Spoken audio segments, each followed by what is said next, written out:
and I'm going to mute.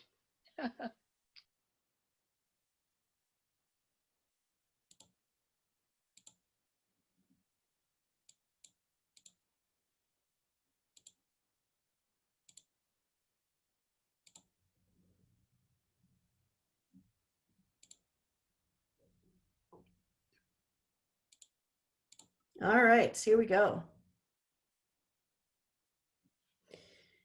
Thank you all for joining us, and I'm sure some more people are going to pop in as we go here. We're going to talk for the next hour about what's happened to our world, which is now almost entirely digital.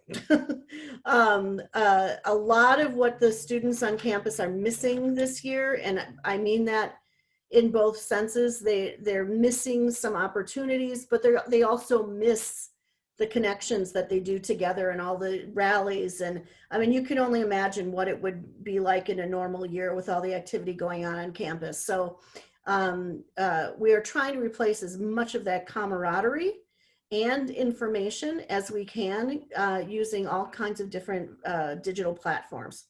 So my colleagues, Hyra and Samaya, are going to be joining us later.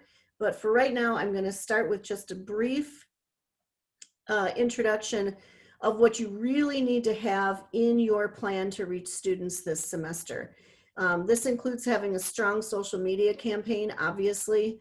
You can no longer rely on putting posters up around campus or signs or having a table set up in the middle of campus to do voter registration. All of these things have to have strong, attractive social media campaigns behind them. And don't forget that an attractive social media campaign, of course, is important. You want people to notice it, right? But you also need to be a trusted resource. So be very careful that everything you share through that campaign that is branded with the campus logo is nonpartisan and is correct. We've only seen the beginning of misinformation campaigns in this country. It's only going to get worse. So double, triple check everything you send before you send it. You don't want to lose that status as a trusted resource. Definitely draw in your marketing and communications team. I think they would rather help than have you doing it on your own. They want to make sure it's branded with the proper colors. They want your logos on there. They want the hashtags that they want to use on there. Hopefully they will be more help than hindrance. And I hope if there's any comms people on this call. I don't mean that in a negative way, but they will probably want you to give them information and put in orders for what you need sooner than you think. So draw in those folks so that everything looks good and is connected to the university. That includes having special pages on the web, on their website about how to vote. Of course, the usual Facebook, Twitter, and Instagram, and whatever other platforms that the campus uses, including the teaching platforms. Some of the campuses are doing special slides that the for faculty can actually put right into the presentations that they're using to teach with. It could be as simple as a link on the platform that the faculty uses to teach with. That leads folks to the myvote.wi.gov voter registration and voter information site. Our democracy fellows are going to be leading a lot of this. I just mentioned 7 o'clock on the 22nd. There will be a special event as the fellows are putting together their program. I'll be sending out more information about that. That can be directed directly to the students on your campus, because this will be student-led for students. So they're going to have a lot of fun doing that. We even have a new fellow from the Milwaukee Institute of Art and Design that'll be helping with some special graphics that will make these really attractive posts that hopefully will get a lot of attention. And of course, remembering that we need to do this through a student's eye. I was reminded just the other day that people are attracted to different things at different points in their lives, and depending on what they're used to seeing online. So something that might draw my attention as a middle-aged woman is going to be different than what draws the attention of an 18-year-old student voting for the first time. Not always, but often. So we want to really make sure that we're doing this in a way that attracts attention of the people we're really trying to reach, which is the college students. Notice what goes viral. So, you know, it's the dream of everyone who posts anything anywhere that somehow it's going to get so much attention that you're going to get famous overnight, right? In a good way. So, you know, don't be afraid, you know, mixing in serious messages about how to register to vote and how to vote, mix in some that are funny. You know, sometimes things with people in them instead of just a graphic draw more attention. Everybody loves videos with animals. I've seen voter registration videos that had somebody, you know, sitting with their dog pretending to fill out a ballot or something, you know. So things that have interesting action, even animation sometimes is what draws people's attention, because if you're flipping through your phone and you're seeing graphic, and all of a sudden you see an animation, maybe that's what draws your attention. So different things you can be really creative with. And then of course the magical hashtags. Make sure that if you're hashtagging something, even yourself individually, if you're sharing things and you want to make sure you're sharing things that are not partisan, double check the hashtag on the thing that you're about to retweet or share, and double check the hashtag that you're about to use. There are a lot of them that are leaning one way or the other, but there are plenty that are not. So you want to do things like, we're gonna start using Wisconsin Students Vote here. This has not been used a lot, but we need to get it going because it's very straightforward. And then campuses use their own hashtags. This is really, really important and helpful, because if a student is on campus, this is the Pioneers is the mascot of the Carroll University students. If they're searching for something and they know there has to be an Instagram post that's going to help me figure out where to vote or how to vote, they will search for this hashtag. You want them to search for the one that is closest to them. So that starts out being something about Wisconsin, but even closer to them, it's something on their own campus. This is where you can post things like, this is where the closest early vote drop box is. This is the closest early voting station. This is the closest polling place to our campus. The things that are really specific to them, make sure you use a local hashtag. And just as an example of this, so this is the top header screen of the National Organization for National Voter Registration Day, which is next Tuesday, the 22nd. And you'll see right here at the top of the menu bar, they have their hashtag right there. Super easy to find and share and identify with them. And now we're going to hear more from my colleague Samaya, who is the Rockstar coordinator of our Michigan Campus Vote Project and her deputy director. So take it away. Now, hi, everyone. Can you guys hear me okay? Do I need to do something so you can share your screen? No, I'm going to share my screen right now. Okay.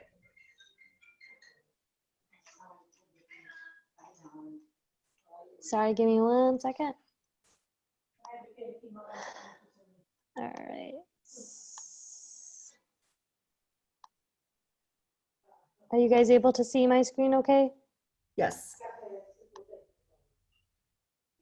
Okay, let me just change this. Okay, I'm here today with my colleague Hira. Hira, did you want to introduce yourself real quick so everyone knows who you are?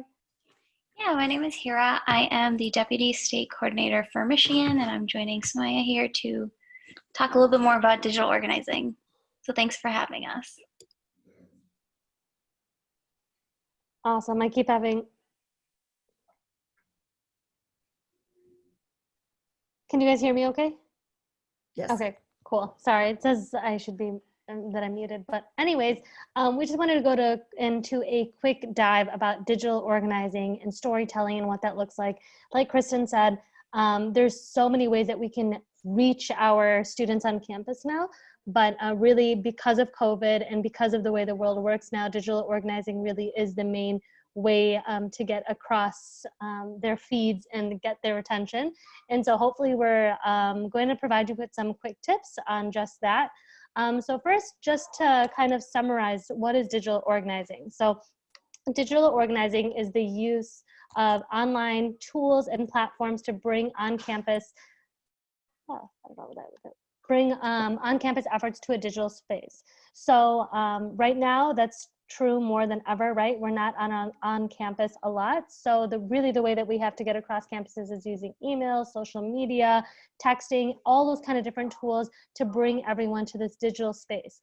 The nice thing is students are not the only people that are in this digital world, right? We have administrators, you have parents, you have really everyone who is online and spreading the word. So it's really across the board, not just for students. Engaging your community in online spaces is vital, right? So you see that done in multiple ways. I know during COVID, TikTok was a popular way that people were engaging their community. You even see candidates postings on there. So TikTok is a really popular platform. Another platform is Facebook. The best way to use Facebook is through Google Groups or Facebook groups and through events, right? So when you create an event, creating that on Facebook and adding your users to that event, or creating a group. So right now you'll see that even Wisconsin Under Campus Vote Project has a group that you can join to share information, share articles, share anything really around whatever your group is about. So in this case, particular to voting or getting out the vote, absentee ballots, things of that sort. The other thing is Twitter, right? Twitter is for those quick facts, especially for those hashtag tagging type of material, right? So for those quotes, for those things that you really want to go viral and start sharing. Hashtags are now used in other places, not only Twitter, but they're used on Facebook and other places as well. And that's really just to combine all your information. So we really recommend whenever you're working towards a campaign or towards a certain effort, to always have a hashtag surrounding that, because when you click on that hashtag, it brings up, excuse me, all the posts and all the material that is posted around that. So it's a really great way, even for data and stats at the end of your campaign, to track the work that's going on. Another really popular engagement tool is using your own platforms for your schools. So right now, there's places like Blackboard and Moodle and all these online spaces where your courses are being hosted. And so these tools are actually creating platforms of like little links of like voter registration, request your absentee ballot, or are you registered to vote? So all these links that can be actually put on those pages, because we know that students are going to those pages. So if you haven't explored that option, that's a very popular method that's happening right now using your online courses. So we talked about Facebook a little bit, Twitter for your quick facts, TikTok through those videos, Moodle and Blackboard and those online spaces for school. And then the last one that's really popular is Instagram, right? So Instagram is really creating that sense of FOMO, right? The fear of missing out. So posting not only posts, but like verbiage, but really pictures that make people see like what's going on in real time. So Instagram has options of doing videos showing, showcasing, the stories that are actually going right now on the ground, or creating or putting up a picture and saying, hey, join us right here. And, the Diag, which is, I live in Michigan, so that's like a popular place at a campus. So, we're here right now giving out certain things. But since we're not on campus, maybe it's something like, hey, share your story of why you're going to vote, right? Having these little viral things that students can post and tag, and then everyone's got videos now on Instagram that are circulating. So those are some online community spaces and how you can engage your communities through hashtags, tagging people, creating groups, creating events, and so on.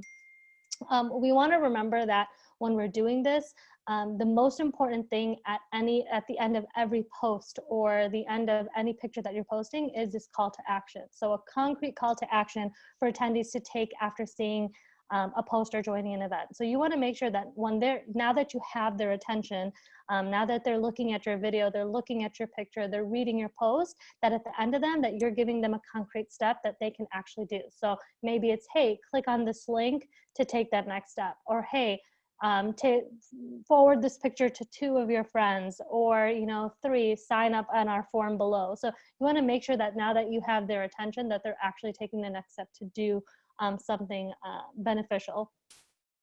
Now, as we, I know we're going through this quick. So if you have any questions, feel free to drop them in the question and answer, or like the notes area, and then we'll answer questions at the end. But Now that we kind of discussed kind of the ways that this can be done, a really important thing that we want to bring up is, as we're doing this, is a part of storytelling, right?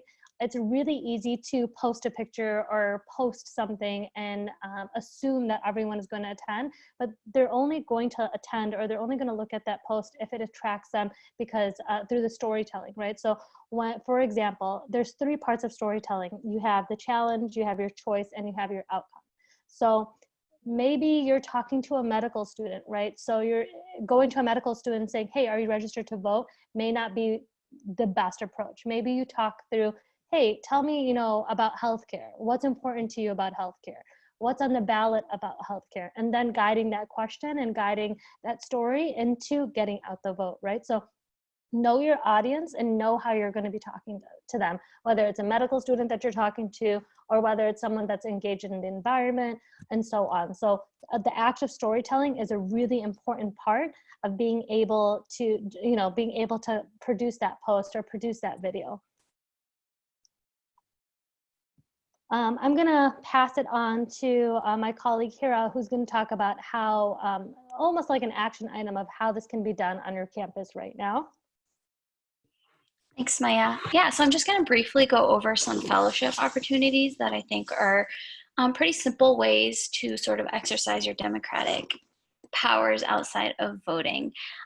So the first fellowship is, of course, our Campus Vote Project Democracy Fellowship.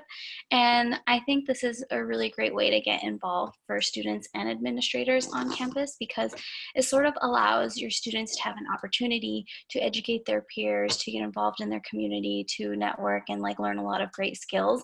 But also it's great for organizers and administrators, because we get to learn a little bit more about our younger populations and their concerns. And then we sometimes get to engage them on digital platforms, which they're all so much better at using than some of us, myself included.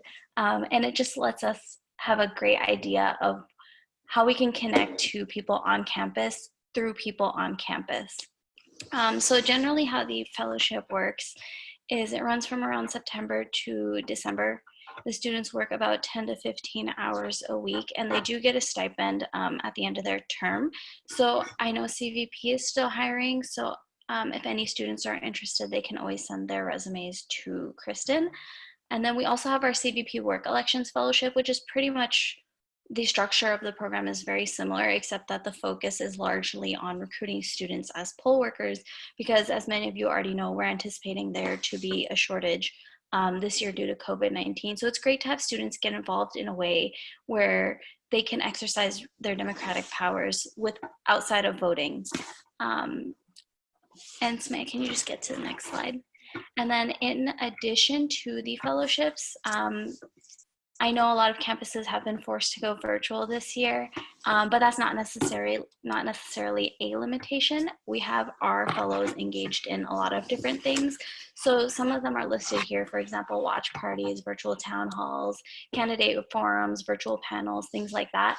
And the way some of my students have set it up is that they'll host a virtual panel through Zoom. They'll invite all their friends will invite their friends, and then maybe they'll invite someone from the clerk's office or the Secretary of State's office to come and give a short presentation, kind of like how we are right now. That's focused on students. That'll help them, learn how to register, how to vote by mail, or how to apply for an absentee ballot, just things like that, completing their census. And it's great because then they're getting the information directly from the source. So that's just one way you can host virtual events. And it's nice, it draws attention because students are interested and they do want to participate. And then in order to sort of market these events, we have our fellows sort of build a social media, or in my case, most of them don't build social medias. They use existing social medias that the campus has that already have a good following. And then they kind of post countdowns or fun facts just to get their fellow students engaged and really interested in coming out to all these events. Yeah, so for our call to action, as Samaya mentioned already, it's great to have a solid one at the end of every social media post, but follow our Facebook account, our Twitter account, and I think our Instagram account as well, which is at Campus Vote Project as well. Thanks, Hera. And I'll just bring up a couple more that just came to mind just since, just since you guys are working at this. Aside from a bunch of the things that Hera discussed on the, what to host virtually and so on, there are some things coming down through the pipeline from the national end of different types of things that you can attend. And I know that Kristen might get to it later. So there's couch parties to help get your friends engaged through a texting app. There are Sparks Votes parties, which is also coming through the pipeline of where campuses are essentially picking a day to all different campuses will be hosting these parties on this campus on the same day. And so it's a way for students across like statewide to be on Zoom calls and to get their friends onto Zoom calls to discuss voting and, have games and bingo games and things of that sort around that. So there are these really creative, great events that are coming down the pipeline that are not just, get on the Zoom call and listen to a speaker or, be able to ask a question and answers and stuff like that. But if you guys think of events, I'm sure if you reach out to Kristen, she would be more than happy to, kind of formulate that and see what can be done. But be creative as you come through these. Really, I'll leave you with the best things I've seen so far work are videos. Videos are extremely captivating, and those short and sweet videos with a call to action have been really, really great. So I encourage you all to, even today, I know there's, another, or, after this, just to even get on a video and say, I just attended the Wisconsin Summit. It was great. It made me, want to vote even more because of etc. And then tag 3 friends. And that, those are the kind of things that are really trending nowadays. And those are the kind of things that are captivating students' attention. So we can answer any questions if anyone has anything specific about digital organizing or a roadblock they feel like hitting. I'm sure you can just unmute yourself and ask us anything. Or Kristen, if there's anything else you wanted us to touch on too, happy to answer those questions. Yeah, I have a quick question. And then yes, if you have any questions or concerns about any of this, let us know so we can have a discussion about it. But one of my questions would be, if you are on a campus and you're wondering which platform students should use to text each other. I mean, certainly they can just text each other, right? They can just text within their own networks. But if they want to sign up for an account that helps them do that and has, how do they know which ones to trust, and which ones would you recommend that are free to sign up? Yeah, really good question. And I'm happy to send those resources after, but across the board, vote411.org has a really great texting app. It's C3, which, we're really strict about that. We want to make sure that we're getting all voters to the polls, regardless of who they want to vote for, but Vote411 has one. Also TurboVote has one, which is really popular across campuses. So, you text a number and then you start getting texts after that, reminders for whatever state you're in. So for Wisconsin, it links up to the state that you're in. And those are probably the 2 best ones. But I will send that information to you, Kristen, so you can send it out in your recap emails as well. So vote411.org and turbovote.org. That's great advice. Thank you. I will say too, with TurboVote, it's relatively inexpensive. There's different versions of it. A lot of the campuses are using it, and because it helps you register to vote, helps you register students. If you pay a little bit more, it'll help you track, so you can really keep track of your goals of how many students have registered. So look into that if you haven't already. If you are on this call and you're not the person who's in charge of this, find out if you have TurboVote on your campus. You may very well have an account and you don't even know it. So, you find out if the campus is already, hooked up with TurboVote, because then you can be sharing that with the students that about how to use that and opportunities to do it. Go ahead. Sorry, I was just going to add to that, just to kind of put that CBC disclaimer. Anything links that we send your way, we really look into, where they're getting their information from. And not only that, we really look at long-term. So when Kristen brings up the fact that TurboVote is really good at tracking information, that's what we're all about. We're not here just when there's elections. We're working to this 365 days of the year, right? We want to always get out the vote and make sure people are educated, and that's what are educated and informed about it. So that's why Turbo is so great, where, you know, you can continuously can get those data, you can and those stats, you can plan for what didn't work one year and how you can make it better another year. So thanks for bringing that up. That's really important for us to all understand. Yeah, absolutely. Anyone have any questions, concerns, or things they want to share that's worked well on their own campuses or in other places in your life?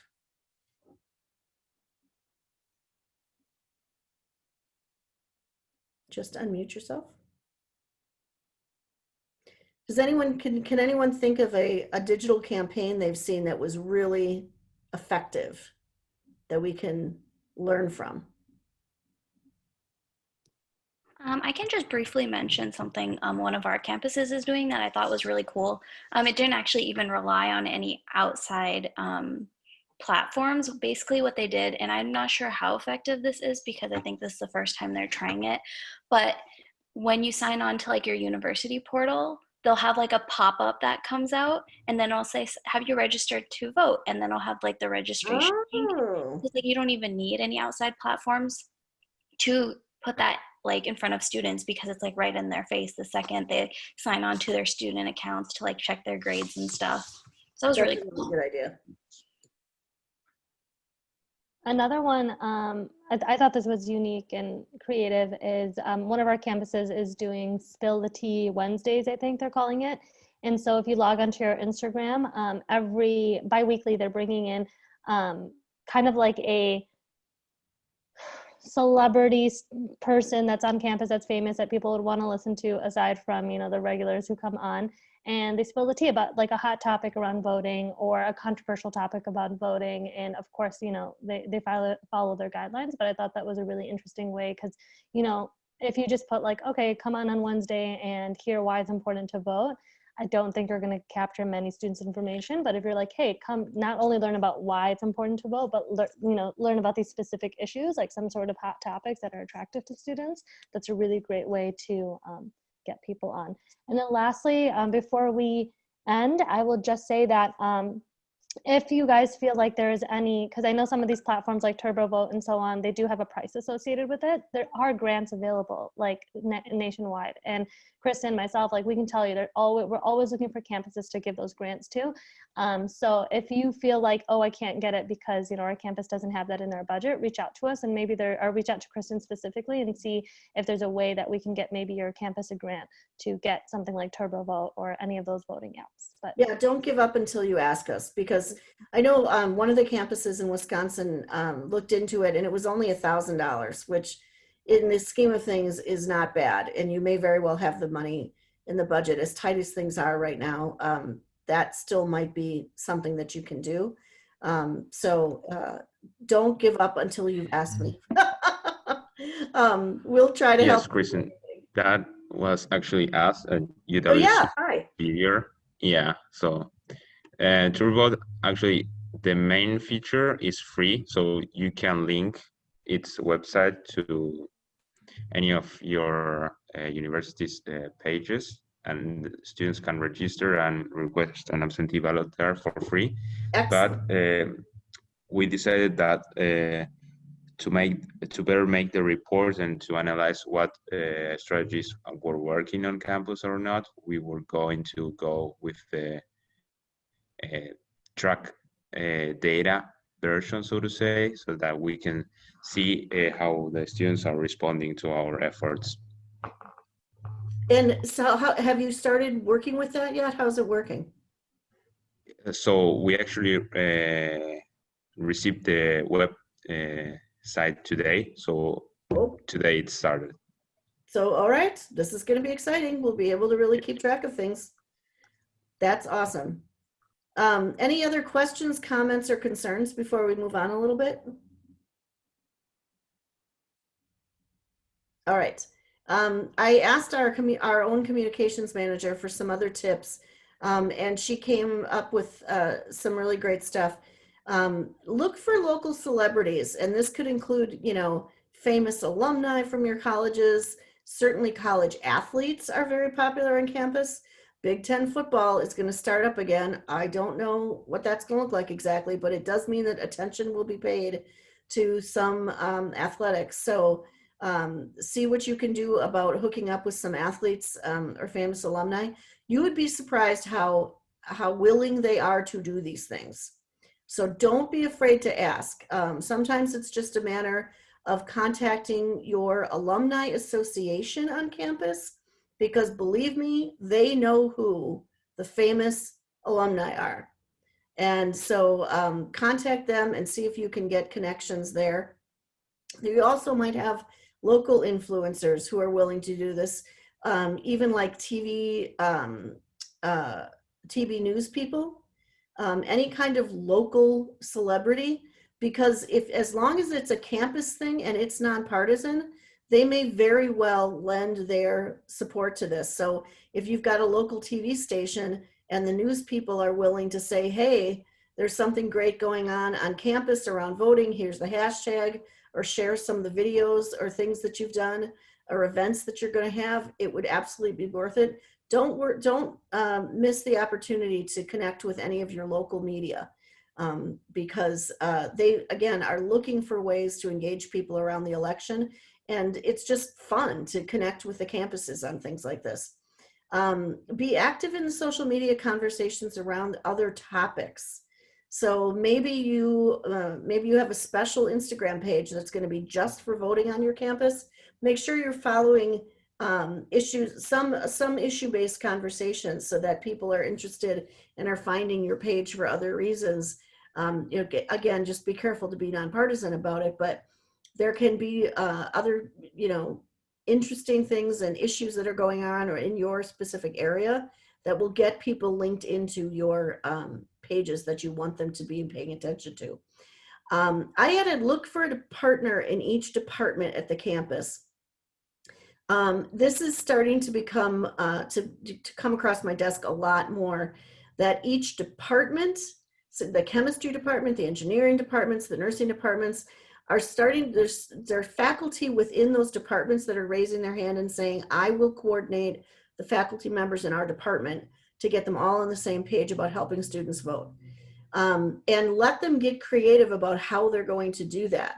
Some faculty are making their own pages, slides that they're going to share around and fit into their presentations to students, so that they all are using the same links and sending them to the same locations to register to vote.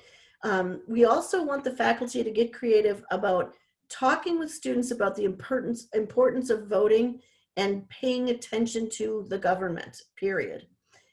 This can be, something like an engineering faculty member who talks about the need for expanded infrastructure.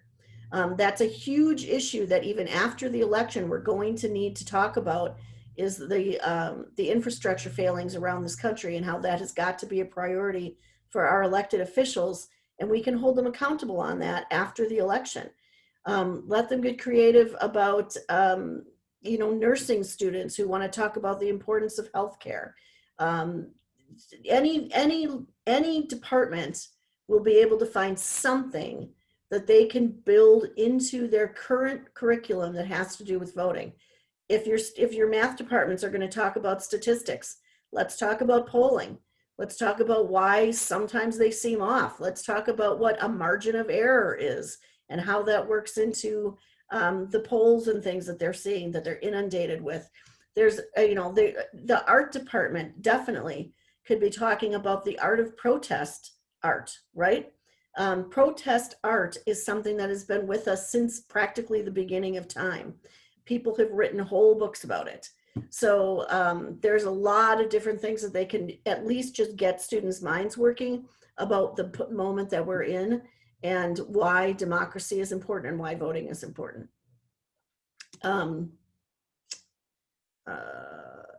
the other thing is a couple little tips here. If you do find yourself having to make your own make your own graphics, there's a free service called Canva that is pretty user-friendly.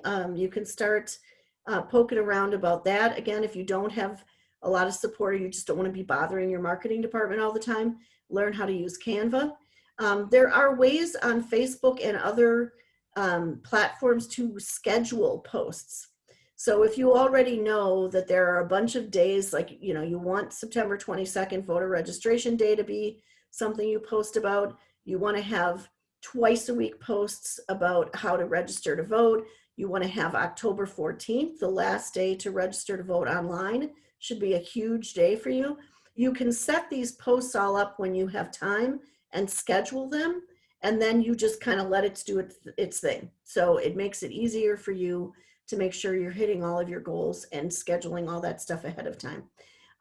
If you're going to use email, I know a lot of the campuses, if not all of them, are sending out emails about voter registration to students, but connect with the individual student groups.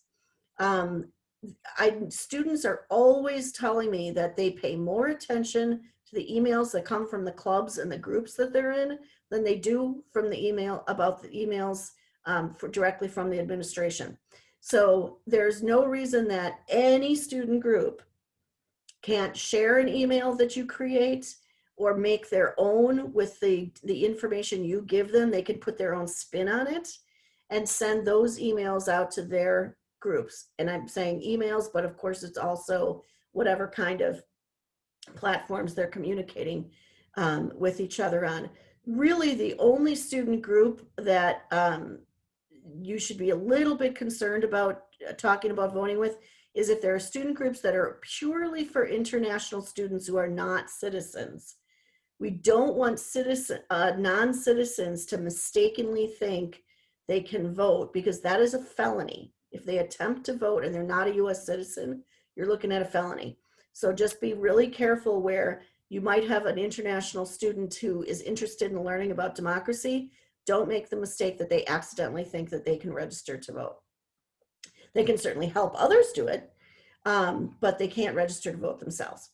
And in general, don't use only one method or platform. You can't say, I put it on Facebook and now I'm done, right? Because people are all over the place. And Samaya mentioned things like TikTok, and there's still Snapchat, and things I probably have never even heard of. So make sure you've got all your bases covered there. And same thing with linking to all the different student groups. You know, you might want to hashtag something that they're using. So if the student group looks for their own hashtag, they also see your stuff. And then our friends at All In have created some resources for couch parties. Excuse me. You may have noticed this term couch party popping up really ever since the pandemic.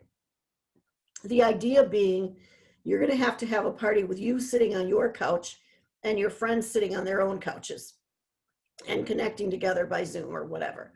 So this is where everybody gets together at the same time, and maybe you're on Zoom together while you're texting, or maybe you're just all texting each other, but they can give you access to the scripts, so you don't have to worry about saying something wrong. It can be as simple as having all your students set aside an hour of their time where they're going to text each other to encourage each other to vote. Doesn't even need to be with anything fancy.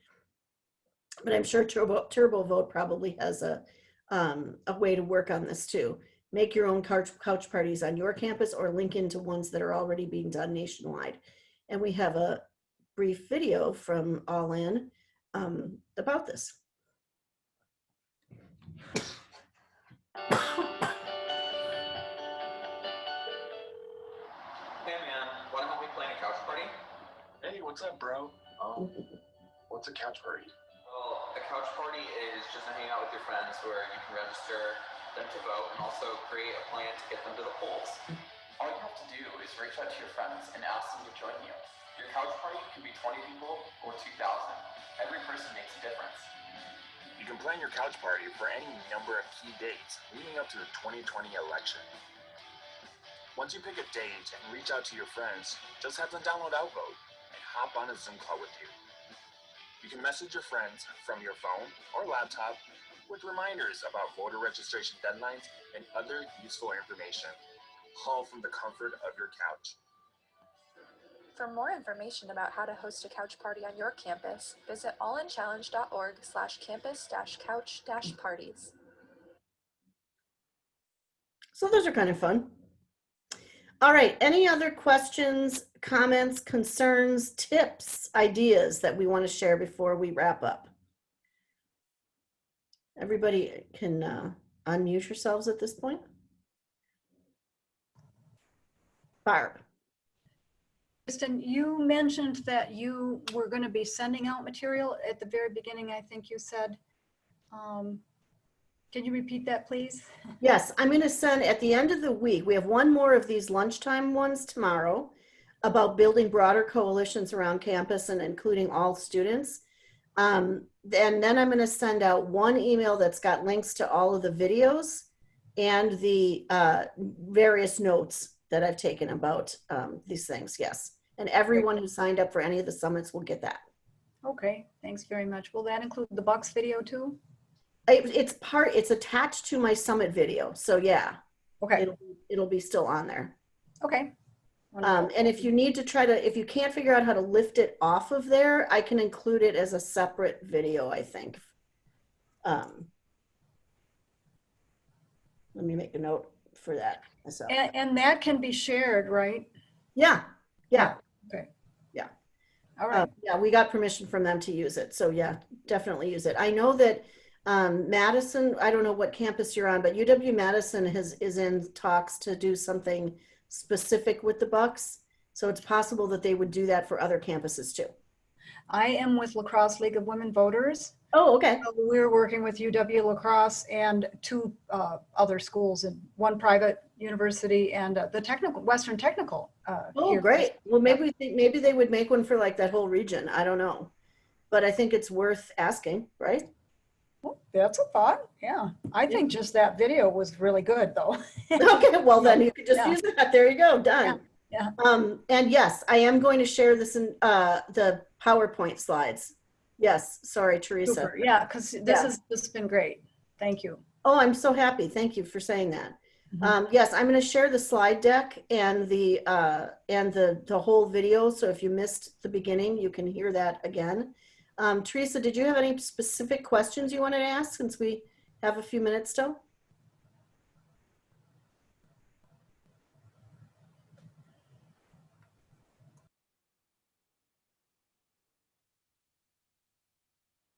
I don't hear anything.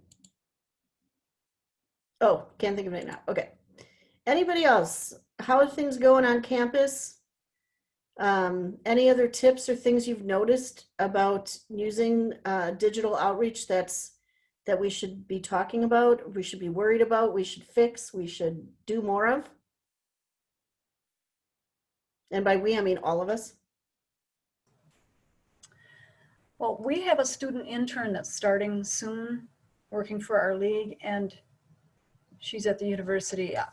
I am wondering what's the first question I should ask her as far as how is she tuned into what administration and all these other organizations on campus probably are doing already? You know, that is a really great question, Barb. Yeah. I started communicating with La Crosse and then kind of lost them. I don't know.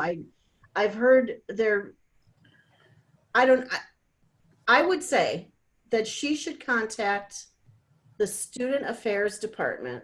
Okay. Find out what interns they have and how she can get hooked in with their current interns. I'm still trying to get Democracy Fellows on that campus. Now, I will say that they don't have to have a formal relationship with us for me to get Democracy Fellows. So if she has any friends on campus who want to become Democracy Fellows and work with Campus Vote Project, I can do that. Oh, okay. Because then with her getting resources from the league and then 2 other Democracy Fellows to work with, that would be really great. And we can connect them with, we have a Slack channel. Speaking of social media, this is a thing that's very handy. Slack is kind of a workplace, a digital workplace. And we're getting all the students across Wisconsin onto one Slack channel so they can all communicate with each other. And they're also then on a broader channel with student democracy workers across the country. So they can all really share tips and ideas together. So I would be happy to hook her up with that. And like I said, if she can get a couple of friends to be democracy fellows on La Crosse's campus, I would love that. Cool. When you're saying that channel, can you spell the first word? SL? SLACK. Okay, that's like what I thought. slack off. Yeah, but the opposite of that. So it's kind of like, it's weird. It's like, it puts you into one channel together. So you're only talking to each other. So it's, you know, protected that way. So, and then it's kind of like a combination of quick texting, but in emails, it's just like one digital community where you can share links to things, you can share articles, you can share ideas, you can talk to each other. You can talk to just one person at a time if you want to. You can put together little mini groups. It's a really handy. It's kind of a since we got a couple of minutes here, it's a fascinating story. Actually, I read National Public Radio has that How We Built This. Have you ever heard that show? Yeah. And they have the inventors of Slack on there, and it's a tech company somewhere that built it for their own office as a way to be more efficient in their messaging to each other. And it became such a useful tool for them that they thought, geez, if this works for us, I bet it would work for other people too. And then they turned it into a product. Okay. And now it's extremely popular. So yeah, we can put these students all together on that Slack channel, and they can work together easily. So would I get in touch with you if I? Yeah, you have my email address. So yeah, email me and let's have a conversation offline about this. Okay. All right. Thank you. Anyone else? Questions, concerns? As long as you got me. Do you have any questions about anything related to voting? The absentee ballots should be in the mail. This week they're going to start popping into people's mailboxes. One of the things we talked about on the voting call yesterday, and I will again send that video out to people of that webinar. The major issues that I'm worried about, that all of us in the voting sphere are worried about, are that people will fill their absentee ballot out wrong. If you mess up a mail-in ballot and you messed it up, you have 2 more chances. So just like when you're voting in person and you mess up a ballot and they take it, they mark it as spoiled and they give you another one, same thing with vote by mail. So if you get your mail or you hear someone say, oh my gosh, I don't know what to do, I messed up this ballot, you can call your city clerk and they will send you another ballot and you get 2 more chances to get it right. So, so that is one concern we have. The other one is, but of course we want people to do it right eventually, because if you really mess it up, it's going to get rejected and you won't necessarily know that. So, that's why we're talking about this use of videos, having students walk through the process of actually filling out the ballot, putting it in the envelope, signing the outside, getting their witness signature, and visually showing each other how to do that rather than just written instructions is going to be really important, especially for first-time voters. So, so filling it out correctly on the front, but then on the ballot itself, but also that outside envelope has got to have your signature and a signature of a witness and that witness's street address, the full street address. Ballots have gotten rejected for just because the witness didn't put the city they live in. They sign it, they put the street address, but they don't put Madison, Wisconsin, and a zip code or whatever their full address is. That is reason enough for your ballot to be rejected. And importantly, it is up to the clerk and how busy they are and whether they have your contact information. If they call you and tell you that your ballot was messed up and you have a chance to fix it. When it's down to the wire and they're swamped, we do no guarantee that your clerk is going to call you and tell you you have a chance to fix this ballot. So I have a friend who tragically went through a lot in April to find a witness because of COVID, and she was at risk. She finally found a witness. She got her ballot mailed in, and but the woman forgot to put her address on it. And she heard the voicemail from her clerk telling her it was a problem the day after the election. She forgot to check her voicemail. And sure enough, there was a voicemail from the clerk saying, your ballot is not going to be counted unless your witness comes in here and puts her address on it. So, you know, anything we can do to visually show people how to do this right is great. And here's Teresa saying, I have a sample of the envelope in Brown Deer that you can screen share if you would like to see it. You mean like right now? Sure. I'll try to do it. I'll try to do it. Oh, it says host disabled, attendee screen sharing. Yeah, let me figure this out. Teresa, Go more. to security. Yeah. I'm going to make you a co-host. And now you should be able to share your screen. Okay. It says this will stop others screen sharing. Do you want to continue? Yeah. Well, I guess so. I'll continue. Sure, go ahead. Yeah. Okay. All right. Let's see if I think I have it here. Let's see if it comes up. Can you see it? Let's see. Not yet. It says Did you you see it? started- Make sure you pick the right thing on your screen. There's a yellow. There you go. Nobody can see it. Yep, yeah. now we can see it. Oh, okay. Second. So- picture. Yeah, so this was Brown Deer, and you use a black ink pen, it says, but then you verify your address. But here is where people mess up. And they were very good about highlighting signature of voter and date, Yes. then signature of one witness, complete address of witness. Now they said, well, if you don't put the zip code, they're not gonna really, you know, but you need to put the street address, city, and state. So Excellent. that is where they mess up, is mostly in here. Sometimes they forget to sign it themselves. So, This is very true. And I have heard, I don't want to, I need to, for everyone, for a future post, verify this, but I've heard that some poll workers are trying to verify these signatures. I don't know if does anyone know, maybe Barb, you do, are the clerks actually trying to look at your registration and match the signatures when they get these envelopes back? You're muted, Barb. Sorry, I don't know. I can't answer that, but I do know, I was in a training class yesterday that explained how they prevent fraud, and they do use the signatures. If someone, their polling list at the polls on election day is flagged if an absentee ballot has already been processed, and That's that list is printed out right the day before the election, so it's very current.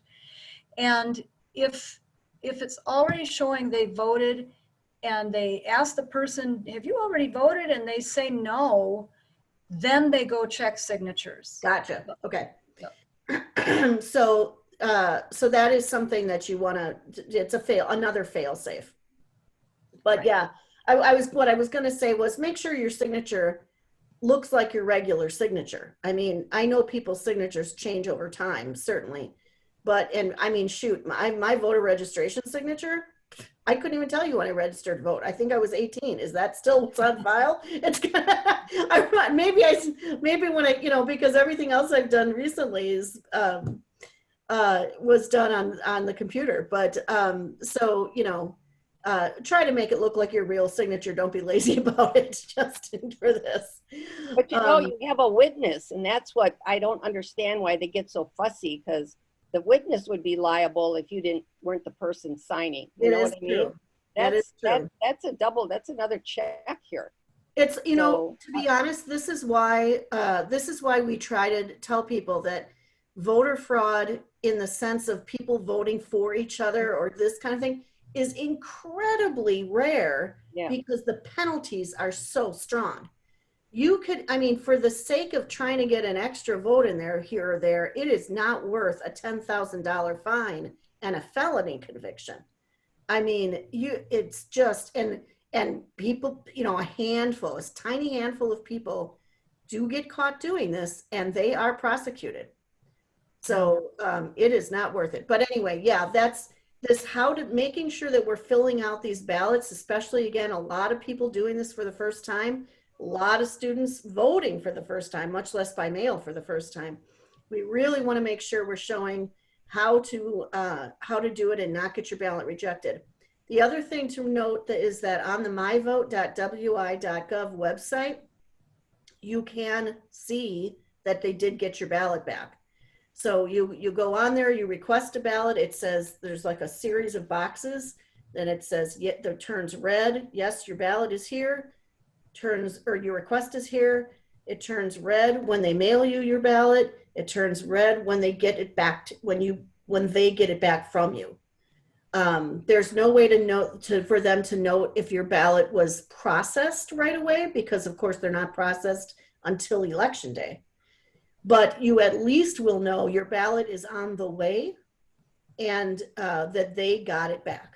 So those are two good things to note. All right, I am gonna, does anyone else have any last questions or comments here? I missed something. I was kind of in transit, but at the beginning about texting, and you mentioned vote411.org and then TurboVote, and then I heard a lot about TurboVote, but I wondered what was that context again? And the vote411.org is a league site, and we mostly refer out-of-state people to it because the MyVote site, MyVote Wisconsin site, is so good for Wisconsin, and also we direct people to vote 411 for finding out the issues from Correct. Candidates. And Yeah. those aren't going to be posted until I think maybe next week. All of them won't be posted in 411, but vote. Oh, good to know. So, yeah, they're uploading, I think, this week. But I could double check that for you, Kristen. I probably should. I have been told that Vote 411 is where we should send people for good, nonpartisan information about the issues and the candidates. That is. Yes. Why don't I check that posting? Because we were told don't send a lot of people there yet because they haven't quite finished. Well, they've been interviewing candidates, but it's not all loaded yet. Okay, that would be great. Yeah. Okay. Because yeah, folks are so nervous about getting their ballots in quickly that I think, you know, as of this weekend, we're going to start getting people saying, where can I find this information? Yeah, it's very soon, so I'll let you know. But anyway, what was the context about text? So, TurboVote is a system that can be used for you can text people through their system, and if the person says, I do want information about how to vote, TurboVote will kind of give you canned responses that are linked to the things in your state. So for instance, if you're using it in Wisconsin, it's going to give you links to MyVote in Wisconsin. But that way you can text people and you don't have to be an expert because they will have these kind of canned comments that you can text back to people with the answers that they have already done. The beauty of TurboVote on campus is that everyone on campus can use it to help students register to vote and be reminded to vote and have tips about voting and all of that stuff. But it will also track the responses for you so that you have the behind the scenes data of, you know, how many students opened it, how many students actually registered to vote with it, how many, you know. So yeah, that sounded neat. Yeah. Okay. It's a really good resource. I have a quick question. Yeah, sure, Ginger. And that is, when you send this video, I like this one very much, this information sent today. Thank you. Can we share that with whomever? Yes, with absolutely. The student, I also belong to the league. We could share it with different members of the committee and send things like that. Absolutely. Absolutely. There's nothing here that's a secret. You can send it to whoever you want. Thank you. All right. On that note, I think we're going to wrap this up. Thank you so much for taking time. Thank you for all the work that you're all doing to make our democracy stronger and help college students vote. That's what it's all about. Thank you so much and have a good day. Thank you. Bye.